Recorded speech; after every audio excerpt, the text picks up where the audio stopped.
मेरे प्यारे बच्चों, आपका फिर से मेरे YouTube चैनल में स्वागत है। मैं एजुकेशन पॉइंट कोचिंग सेंटर से आज आपके सामने एक गणित विषय का और ये 9वीं कक्षा का एक कागजपत्रक संख्या आया हुआ है जो 24, इसके बारे में बताने जा रहा हूँ। ठीक है, ये दिनांक 3/9/2021 का है। यहाँ आपको विद्यार्थी का नाम लिखना है, यहाँ कक्षाध्यापक का नाम लिखना है। आज हम इस कागजपत्रक में आपको बताने जा रहा हूँ कि एक बिंदु को कार्तिक तल में आलेख करना कैसे हम करेंगे। ठीक है, जिसके निर्देशांक दिए हुए हैं, मतलब कोऑर्डिनेट अगर दिया हुआ है तो उसको कार्तिक तल में कार्टेशियन प्लेन में हम कैसे उसका ग्राफ बनाएंगे। ठीक है, जैसे कोई बिंदु है ये 3 0 0 4 2 -3, तो इस तरह की ये बिंदु अगर दिया हुआ है तो इसको हम कैसे ग्राफ पे इसको हम रिप्रेजेंट करेंगे, कैसे हम ग्राफ पे इसको हम बनाएंगे। ठीक है, तो इसमें देखिए ग्राफ जब भी हम बनाएंगे तो उसमें दो होता है, एक एक्स एक्सिस होता है और एक वाई एक्सिस होता है। ये हॉरिजॉन्टल है, इसको हम एक्स एक्सिस कहेंगे, और ये वर्टिकल जो है इसको हम वाई एक्सिस कहते हैं।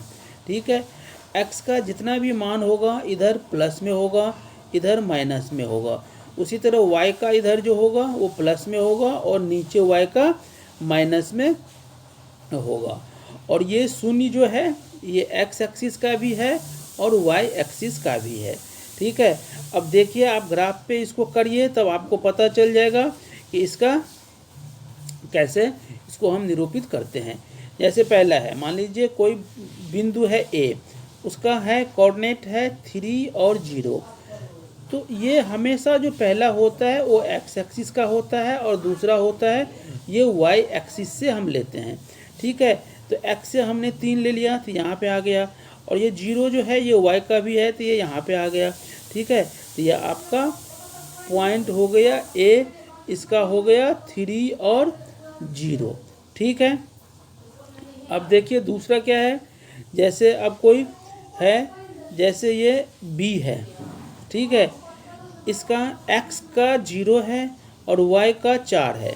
ठीक है, तो x एक्सिस से हम हमेशा पहला x एक्सिस का आएगा और दूसरा y एक्सिस का होगा। अगर x 0 है तो वो point on the y axis, मतलब y एक्सिस के ऊपर आएगा। अगर y 0 है तब वो x एक्सिस पर आएगा, ये बात ध्यान रखिएगा। ठीक है, अब जैसे ये तीसरा है C, तो इसका है 2 और -3। ठीक है, तो हमेशा पहले x एक्सिस से लेंगे और स्केल रख के, और फिर y का वो दोनों बिंदु जहाँ पे मिलेगा वही आपका निर्देशांक हो गया। ठीक है, तो इस तरह से आप इस पे ग्राफ पे इसका प्रयास कीजिएगा।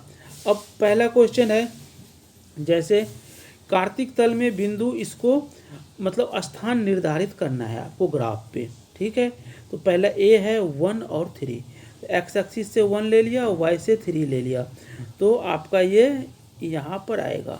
ठीक है, तो स्केल रख के इसको और इसको आप ज्वाइन कर दीजिए, तो ये बिंदु का नाम दे दीजिए ए, इसका कोऑर्डिनेट हो गया 1 और 3। ठीक है, दूसरा है बी -3 और -1, तो एक्स एक्सिस से -3 और वाई का -1, स्केल रख के करेंगे तो ये यहाँ पे जाके दोनों मिलेगा, तो ये हो गया बी, इसका हो गया -3 और -1। ठीक है, तो इस तरह से कोई ये मुश्किल नहीं है, बहुत आसान है। अगला है सी है 1 और -4, तो 1 ले लेंगे एक्स एक्सिस से, वाई से -4 ले लिया, दोनों को स्केल रख के अपनी सीध में बढ़ा दीजिए, तो आपका ये बिंदु हो गया सी 1 और -4। ठीक है, अब डी आपका है -3 -2 और 3, तो -2 पहला हमेशा एक्स एक्सिस का होगा, -2।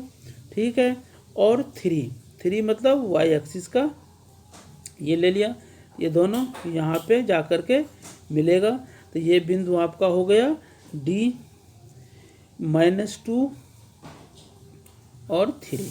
ठीक है, अब अगला है आपका ये ई 0 और 8, तो एक्स एक्सिस का 0 लेंगे और वाई एक्सिस का 8 लेंगे, तो आपका ये एक्स एक्सिस के ऊपर, एक्स एक्सिस का 0 सॉरी और y का 8, तो ये आपका y एक्सिस के ऊपर आ जाएगा। मान लो 8 यहाँ पर है, तो आपका ये y पे y एक्सिस, अगर x 0 है तो मैंने आपको पहले ही बोला है तो y एक्सिस पे आएगा, अगर y 0 होगा तब वो बिंदु x एक्सिस के ऊपर आएगा। अब है 1 और 0, तो x एक्सिस से 1 और y एक्सिस का 0, तो ये x एक्सिस के ऊपर आएगा। ठीक है, तो आप इसको ग्राफ पे इसका आप प्रैक्टिस करेंगे। ठीक है, ग्राफ पेपर पे इसको आप करके देखेंगे।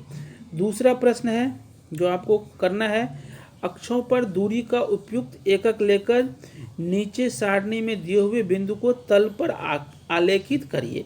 जैसे पहला करा है, जैसे x एक्सिस से -3 और y से 7 ले लिया, तो आप ग्राफ पे ऐसे करेंगे। मान लीजिए x एक्सिस का -3 यहाँ पे है और y का 7 यहाँ पर है, दोनों को अपनी सीध में बना दीजिए, तो ये बिंदु हो गया -3 और 7। ठीक है, अब अगला है 0 0। मान लीजिए इसी ग्राफ पे मैं आपको ये भी दिखा देता हूँ, जो पहला ग्राफ बना हुआ है पेपर, इसी पे आपको मैं ये भी क्वेश्चन बता देता हूँ। जैसे x एक्सिस का हमने 0 ले लिया और y का ले लिया -3.5, तो ये 3 और 4 के बीच में आएगा यहाँ पे y एक्सिस का, तो y एक्सिस का मतलब 3 और 4 के बीच में यहाँ आ गया, और x का 0 ले लिया तो आपका ये बिंदु हो गया, इसका कोई नाम दे दीजिए b, इसका x कोऑर्डिनेट हो गया 0 और y का हो गया -3.5। ठीक है, अब तीसरा है जो हमें इस पे ग्राफ पे करना है, तीसरा है -1 और -3, तो x एक्सिस से -1, y एक्सिस का -3, स्केल रख के इसको ऐसे मिला दीजिए। इस पॉइंट का कोई नाम दे दीजिएगा, जैसे मैंने नाम दे दिया C। ठीक है, और इसका कोऑर्डिनेट लिख दिया -1 और -3।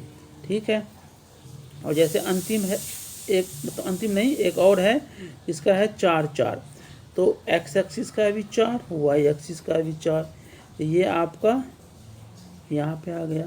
ठीक है, इसका कोई नाम दे दीजिए D, x का भी 4 और y का भी 4। ठीक है, इस तरह से ये सब क्वेश्चन आपको ग्राफ पे स्केल और पेंसिल लेके करना है। अब आखिरी है 2 और -3, तो x एक्सिस का 2 मतलब +2 और y का -3 यहाँ पे आ गया। ठीक है, तो इसको इस तरह से हम निरूपित करेंगे। ठीक है, अब अंतिम प्रश्न है, निम्नलिखित बिंदुओं को आलेखित कीजिए और इन्हें क्रमानुसार जोड़ने पर बनी आकृति का नाम लिखिए। ठीक है, तो ये भी आपको ग्राफ पे ही करना है।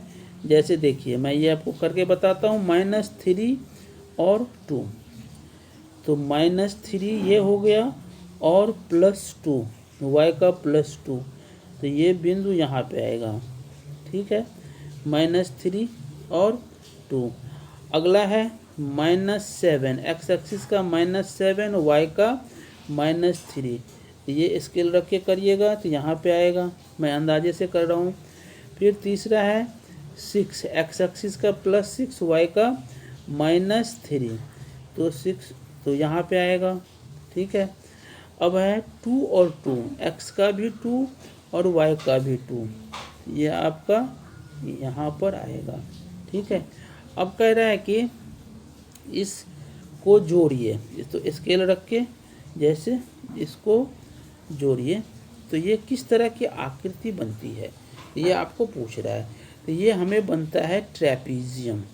ठीक है, ये आकृति है ट्रेपीजियम बनता है। ठीक है, तो ये आप लिख देना है। ठीक है, ये सब ग्राफ पे आपको करना है, पेंसिल से स्केल रख के करेंगे। ठीक है, मुझे उम्मीद है कि आपको ये मेरा वीडियो अच्छा लगा होगा। अगर अच्छा लगा, पसंद हो, मेरे चैनल को लाइक सब्सक्राइब जरूर कीजिएगा। धन्यवाद।